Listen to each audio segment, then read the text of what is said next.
તો આ સાથે સમાચાર સુરતથી સામે આવી રહ્યા છે। મહત્વપૂર્ણ સમાચાર સામે આવ્યા છે। પોલીસની આ કામગીરી જોવા મળી છે। આત્મહત્યાના બનાવોને રોકવા માટે પોલીસ દ્વારા પ્રયાસો કરવામાં આવ્યા છે। સુરત પોલીસ દ્વારા એક લિસ્ટ તૈયાર કરવામાં આવ્યું છે। છેલ્લા 3 વર્ષમાં શહેરમાં આપઘાત મોતનું લિસ્ટ તૈયાર કરવામાં આવ્યું છે। ઘરેથી ભાગી ગયેલા લોકોની પણ પોલીસ દ્વારા શોધ કરાશે।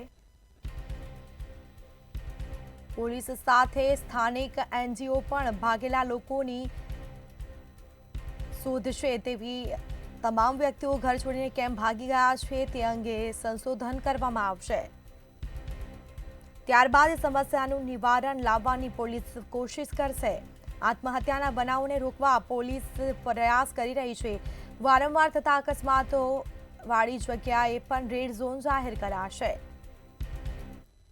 जो एवा बनाव बने छे खास કરીને जो અમે लोग अलग अलग કેટેગરી બનાવી છે જેના ઉપર जो સુરત શહેર પોલીસના અલગ અલગ ટીમો કામ કરવાની છે।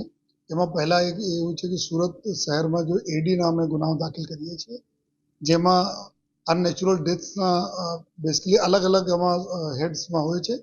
આ બધા અનનેચરલ ડેથ્સ હોય છે જેમાં અમુક તો કોઈ બીમારીના સબબ રોડ ઉપર જો કોઈને ડેડ બોડી મળેલી હોય જોઈએ, કોઈ જો ભિક્ષાવૃત્તિ કરતા હોય એની ડેડ બોડી મળેલી હોય, સાથોસાથ સુસાઇડના કેસીસ થતા હોય છે જોઈએ।